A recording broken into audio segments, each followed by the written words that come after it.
Hi guys! Welcome back to my channel, Talk and Tell America, Talk and Tell USA.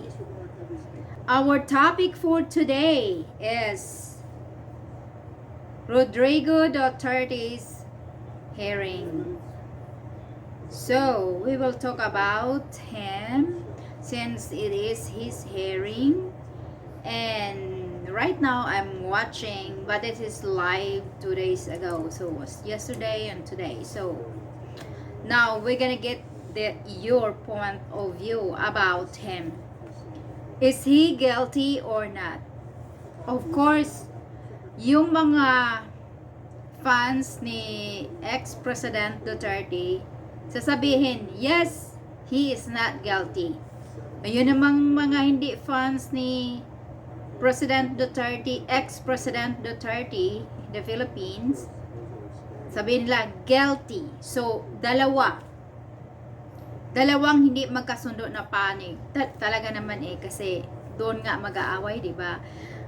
Yung isang panig against, ang isang panig agree. So, doon mag-aaway ang mga fans. But this is not about fans club. This is about reality. This is about the people. Okay, so this is not celebrity. I will not gonna say that I will in favor because I am fan. No, it's not. This is about our country, the Philippine country, the Filipino people. So, ngayon, ang tanong ko sa inyo, kayong napanood ngayon, i-comment nyo dyan, ano sa palagay nyo, guilty ba si ex-President Duterte, Rodrigo Duterte, sa crime for humanity? Do you think he is guilty or not? So, we're just gonna get your opinion about it. So, just don't include that because you are a fan. Okay? No, take out that fan or idolize thing. Okay? Just be truth. Just be truthful about your opinion about him. Okay? So now, ngayon, itong trial na ito, ang dami talagang nag-oppose. Pero dito tayo Talk a little bit about Mr. Duterte's background. He was born on the 28th of March, 1945, and he prides himself, or portrays himself at least, as someone who understands the problems of the poor.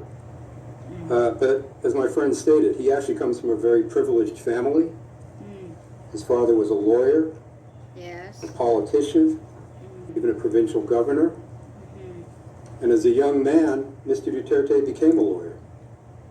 He went to law school, practiced as a prosecutor in Davao City for almost a decade, yes, from 1977 yes. to He has all 1986. the power. You find that in our pre-confirmation brief, paragraph 2. Yes, he has all the power in his life before this happening now. He has all the power. And since he has all the power, so kilalang kilala naman natin si ex-President Rodrigo Duterte sa kanyang ugali, di ba? Bisaya yan siya. Basta simple lang siya talaga. Pero meron talaga siyang ugali na kung hindi mo sundon ang gusto niya, lagot ka, di ba? Ganon. So, ang aking opinion ngayon kung guilty ba siya o hindi. Sa akin lang to ha, base sa aking nakikinig dito sa kanilang mga evidence na pinapakita. Yes, there is a lot of points that he was guilty of what he's doing to the people before in his term, or even in his term while he was the president. So So I heard the letter that the judge even reading, that there is a really highlights in there that he said he want to act the people who are using that blank, and then he has to blank them if he seen them that using this blank. Okay, so now there is a person, and he said that kung merong ma-blank dyan, kahit included pa yung kabataan, well, they are a collateral damage. So, bali yung mga kabataan, kung talagang blank yun, dahil sa paggera ng mga blank na tao, so wala siyang pakialam. Ang sabi lang niya, kung yung mga bata ay madadamay at mablank, so collateral damage yun. So, wala talaga siyang pakialam sa mga bata. Parang gidisregards niya yung kabataan. Kahit madadali man, collateral damage lang daw yun eh, sabi niya eh. So, ang importante sa kanya nga talagang ma-blank yung tao nga nagtatabako or nag-AA ba, ADIC, ganon. Dik-dik ba, dik-dik, nag-A-dik-dik, okay? Hindi na tayo magsasabi ng mga ano dito dahil bawal. So ngayon, in favor ba ako nga siya ay guilty or not? So, yan ang mga sinasabi ko nga marami din siyang guilty. Marami din man siyang hindi guilty. Pero pagdating sa crime of humanity, meron talaga siyang guilty doon. So, palagay ko talaga hindi talaga siya pakawalan ng ICC. Kasi ang ICC nakitaan talaga siya na meron siyang fault, meron siyang kasalanan, meron siyang blank na nagawa. Okay? So yan ang aking opinion guys nga. Palagay ko talaga na hindi siya pakakawalan ng ICC. Ang dami-dami doong mga red flags doon nga talagang may kasalanan siya. Ang dami talaga. Palagay ko nga si ex-president Rodrigo Duterte parang bully. Palagay ko, aking opinion lang to, sa narinig ko sa mga evidence na binasa, ang dami. Sa hearing, di ba binasa? In my opinion lang, nung panahon talagang bully siya, no? Yung bully, parang kakatakutan mo talaga. Parang kakatakutan mo kasi parang bully talaga siya. As in, sige, pag hindi mo gawin yung gusto ko, talaga may mangyayari sa'yo, ganon. Bully ba? Parang bully. Bully talaga siya. So, kinsa may against din ha sa bully din ha karon sa Philippines. So, ayan ang my opinion, ang characteristic ni ex-president Rodrigo Duterte sa Philippines, bully talaga siya in his time when he was younger. Yung sinasabi ko nga, nung panahon niya, talagang bully siya. Para sa akin, bully siya. So, kasi nakikita ko at naririnig ko yung mga proof nila dito. So, in my opinion, talagang bully siya. So, ano na sa opinion nyo? Siyempre, yung mga dapig sa kanya, sabihin, hoy, hindi yan siya bully, mabait yan, di ba? Sabi yun. Pero sa akin nan, wala akong dinadapigan. Wala, dahil tao lang. Makatao ako guys, makatao talaga ako.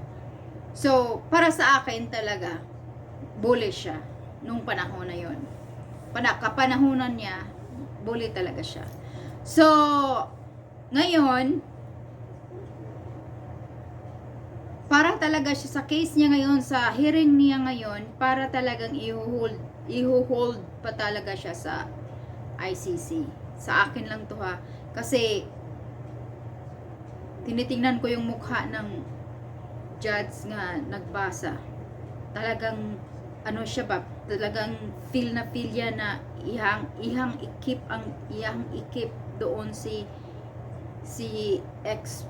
PRDD, ikip talaga niya doon. Kasi sa tingin ko sa kanyang mukha at the way she speak, kailangan talaga niya na pagselbihan yung ginawang kasalanan niya.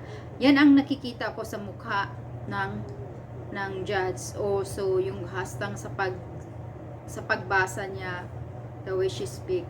So parang sa tingin ko talaga yun ang gagawin. Mapakulong niya.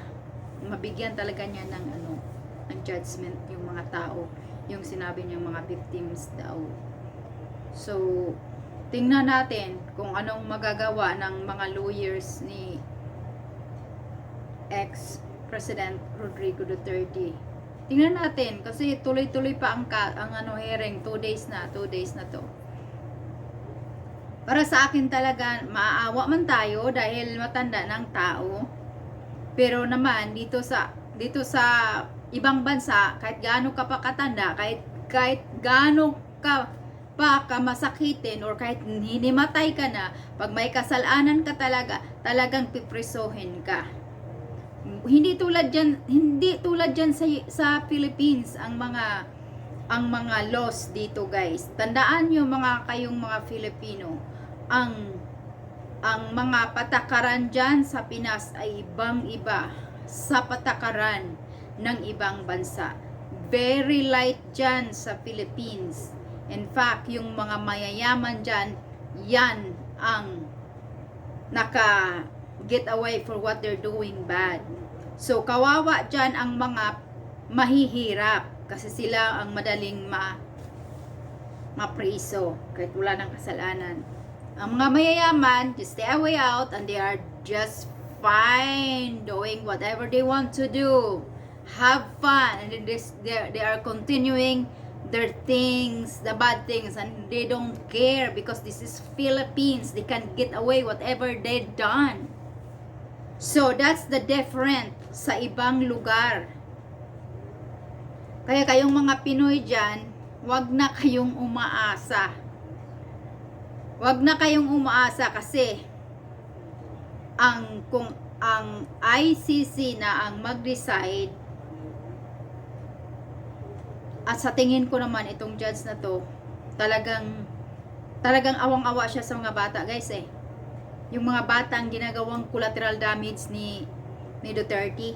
Sabi kasi talaga ni Duterte sa kanyang letter nga, kung may mga bata nga mapaiktuhan sa mga blank, collateral damage. Collateral damage lang daw yung mga bata. Di ba? Diyos ko po. So, the way ang judge nagsalita ng ganyan, yung parang feel talaga niyang galit siya. Injustice yung mga bata nga na blank dahil sa mga pag-uutos ni ex-President Rodrigo Duterte. Isang lang, kaman niya, sige, ganon, gawin nyo, anuhan nyo, ibang nyo. Susunod agad-agad yung mga tauhan niya eh. Kung mga bata ay masali dyan, masagi dyan, ay collateral damage, o diba? Sus, paano kung anak nyo yun, kayo dyan, kung anak nyo yun na nakulat na dyan, na blank, gusto nyo pa ba si Duterte? Isipin nyo guys, this is not about because you like him, because you love him, because you're fan with him. No, this is all about humanity. This is about people. So we gotta have to think about it, that this is about people, humanity. Tanggalin nyo yung mga idol nyo, okay? Tanggalin nyo yun, ilagay nyo sa inyong utak na this is about humanity. Kahit siguro yung mga anak niya dyan, mga kaparintihan niya yan, alam nila daddy nila nga talagang bully. Alam nila yan, pero siyempre hindi sila magsasalita. Ay, tatay nila yun eh, di ba? Siyempre hindi nila ilaglag tatay nila, no? Tatay nila yun eh. So ganun. Pero sa totoo, alam nila yun, ugali ng tatay nila. Alam nila yun. Takot nga, once in their life, siguro nga takot sila sa tatay nila eh. Kasunod-sunuran din sila, di ba? Ganon yon. Pero na sila magsasalita dahil, syempre, tatay nila yon. Pamilya nila yon. Syempre, they have to protect him. Now, kayong mga tao dyan, tayong mga Filipino, iisipin na lang natin nga, this is not about fun. This is not about liking. This is about humanity. People. So, kung sakasakaling i-heal talaga siya dyan, hindi na siya pauwiin, tapos matanda na siya, isipin nyo na lang, ganyan talaga ang loss sa ibang country. Kahit matanda ka pa, kahit himatay ka pa, kahit 110 years old ka na, hindi ka na kumakain, pag sinasabing guilty ka, presuhin ka talaga. Walang excuses. Pagdating dyan sa Pinas, balikin ko naman, maraming excuse. Pag mayaman ka, excuse ka talaga. Talagang wala kang kasalanan pag mayaman ka. Kahit ulbo-ulbo pa yung kasalanan mo dyan, umaapaw pa yan sa baril. Pag mayaman ka, ay wala kang kasalanan. So ganun dyan sa Pinas. Pero sa ibang country, no, the ignorance of the law is not it's not excuses. There's no excuse laws sa ibang country. Lalo na dito sa USA. So, yun guys. Kayo naman dyan, opinion lang to ha, pero real talk na rin to. Tandaan nyo lang na humanity ang pinaglaban. Okay? Humanity ang pinaglaban. Peoples who are victimized. Okay? Na walang laban. So, ngayon, continue pa ang pag-ano ni Duterte. Mayor pa siya sa Davao nito, in-interview siya. They say I'm the death squad. True. That's true. You know, Your Honors, in some ways, this case is not exactly complicated. That's not the only time Mr. Duterte admitted his role with the death squad. He repeated under oath that he had a death squad at the Blue Ribbon Committee in the Philippine Senate, 2024, about 10 years after the clip we just saw.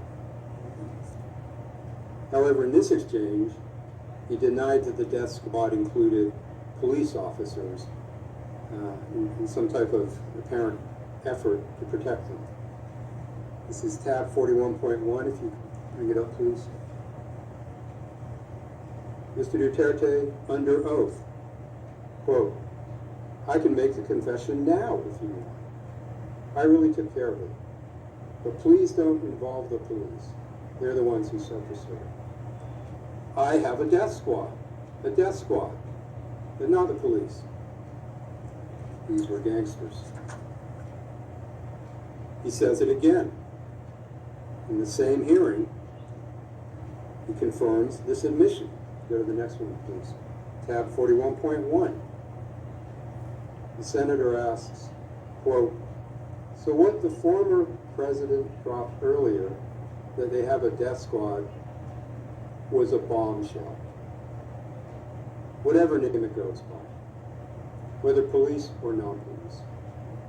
Because it looks like what we are investigating now is the instrument used for the war on drugs, which led to numerous extrajudicial killings.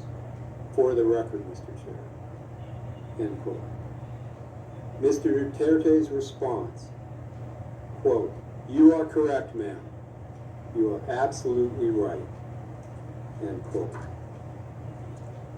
It's not on a slide, but he also stated bluntly, same ERN, same tab, 41.1, same hearing, quote, my death squad, ma'am, is of course, it is organized. That's all I can say, end quote. So that is 4 times, 3 of them under oath, that he admitted having a death squad in Davao, including saying he is the death squad. That's not hyperbole, that's not bluster, that's him telling the truth, and he feels safe. And that he can bank on his continued impunity. So talk just for a few moments now, Your Honors, about how the Davao Death Squad operated under its architect, Mr. Duterte. Victims were usually targeted in one of two ways. Sometimes an informant would provide information on a target, Mm-hmm. and the Oh my handler gosh. I would see the then get picture. clearance from Ooh. Mr. Duterte Kawawa naman oh. through one of the co-perpetrators Daming in the picture, pyramid oh. we saw earlier Nasa to kill TV, the oh. target. Parang mga manok ang mga Sometimes- taong pinatay niya. Mr. Duterte himself would give the target's name, would say who'd kill, which would be communicated by one of the co-perpetrators to a handler, and then down to the DDS member tasked with actually carrying out the killing. But whichever way it took place, Mr. Duterte's clearance, his approval was required, his permission was required for DDS members to conduct these murders. Several witnesses confirmed that. And I'll go Marinig through nyo, them in a guys. minute. But first, Your Honor, DDS. just to react to something my Yan ang My friend kanyang said- ano doon, gangster. previous session. DDS. He's telling them to commit the M. The M. You know, M. So, this is the thing that the ICC judge is really, she's really thinking about it real hard. That even the way she talks and the way in her speaking, that because he is under oath and he admitted it, and I see the picture that is shown there, yung mga taong na blank na para ng mga manok na nakatihaya sa daan. Awawang kawawa. Nandun ang mga picture. So this is about humanity. Talaga naman nga bully talaga siya. May gangster nga daw siyang group doon. Yun yung mga DDS, diba? Gangster niya yun. Isang ano lang niya. Tak, wala na. Para ng manok tihaya sa daan. Kawawa. Kaya kayo mga tao dyan, I understand nga mahal ninyo siya. Pero isipin nyo rin na nakagawa talaga siya ng kasalanan. Lahat naman ng mga taong nagkagawa ng kasalanan ay dapat pagbayaran. Kasi kung dyan yan siya sa Philippines, hindi yan makabayad dahil nga, kasasabi ko lang kanina nga, lahat na nga mga mayayaman dyan sa Pinas ay nakaget away of their kasalanan. Di ba? They always, kahit na maapaw na yung kasalanan nila sa baril, umaapaw ng tubig sa baril. Alam yung tubig sa baril? Tank? Maapaw na yung kasalanan nila sa tangke. Kahit mayayaman sila, ay wala pa rin silang kasalanan. Kaya ngayon, nandyan siya sa ICC, hindi talaga siya makaget away. So, ganun lang ang aking opinion. Wala na tayong magagawa dyan dahil nasa ibang bansa na siya. Kasi kung nandyan lang talaga siya sa Pilipinas, ay talaga naman lang suroy-suroy ra siya karon, di ba? Kasi nga, hindi siya maanuhan dahil nga mayaman eh. Mayaman.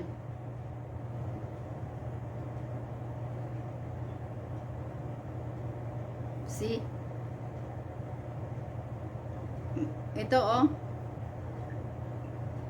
Sabi, sa English lang, hindi lang ako makabasa dito kasi hindi daw sila pumatay or makapatay kung hindi sila manduan ni Rodrigo Duterte. Naghulat jud sila sa mando ni Rodrigo Duterte. Kaya kayo mga pinatay daw nila, mando yon ni Duterte, ni Rodrigo Duterte. Hindi naman daw sila nila gagawin yon pag hindi sila minanduan ni Duterte, or else sila ang matigbak. Kaya gawin nila. Pag mando ni Duterte, gawin nyo talaga, or else kayo ang matigbak. Ganon. Nandyan oh. Hindi ko lang talaga mabasa dahil nga it's really very hard language.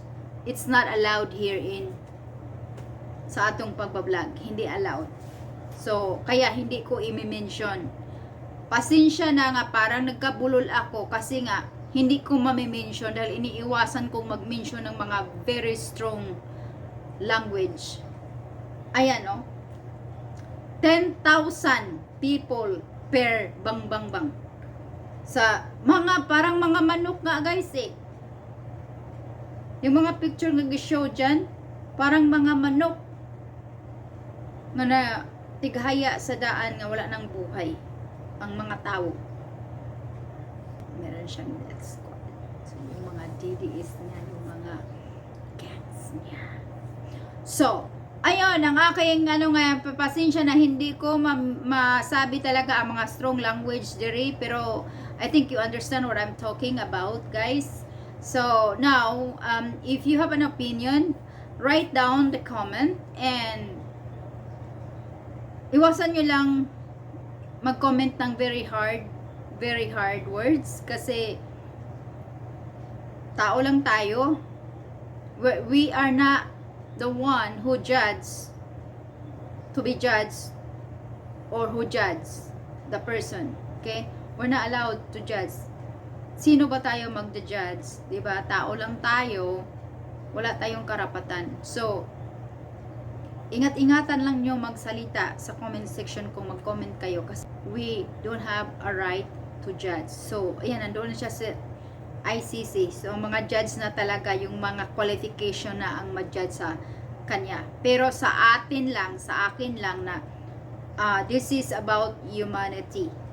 This is about humanity. Yung mga taong nawala ang kanilang rights, dire-diretso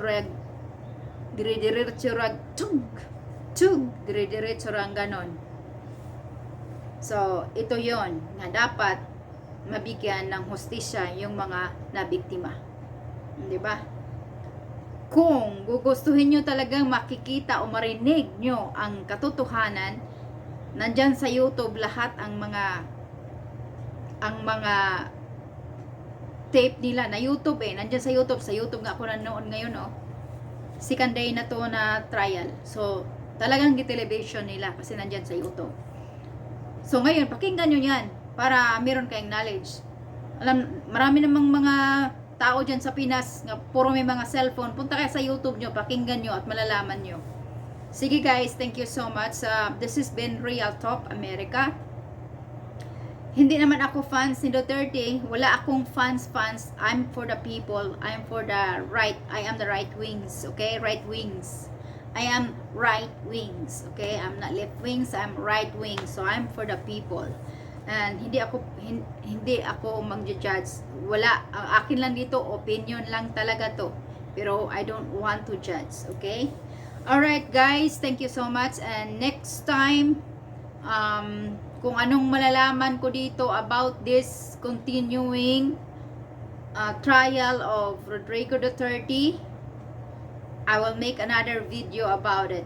But like I said, I'm not gonna say real strong words because I don't want to judge.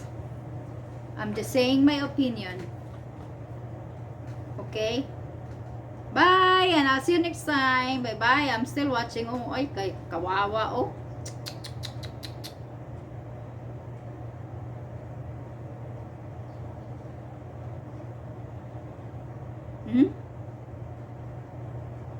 Naglakad ra sa kalsada ang tao, mga tao. Hala.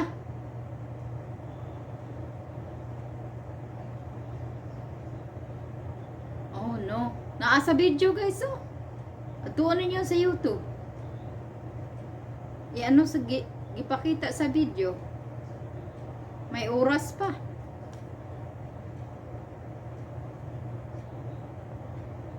CCTV pala. Kaya naka-video kasi may CCTV. Ayun, tuloy. Merong proof. Proof beyond reasonable doubt na yun yung mga CCTV nga naka-plug in doon. Nakikita eh. Bye-bye!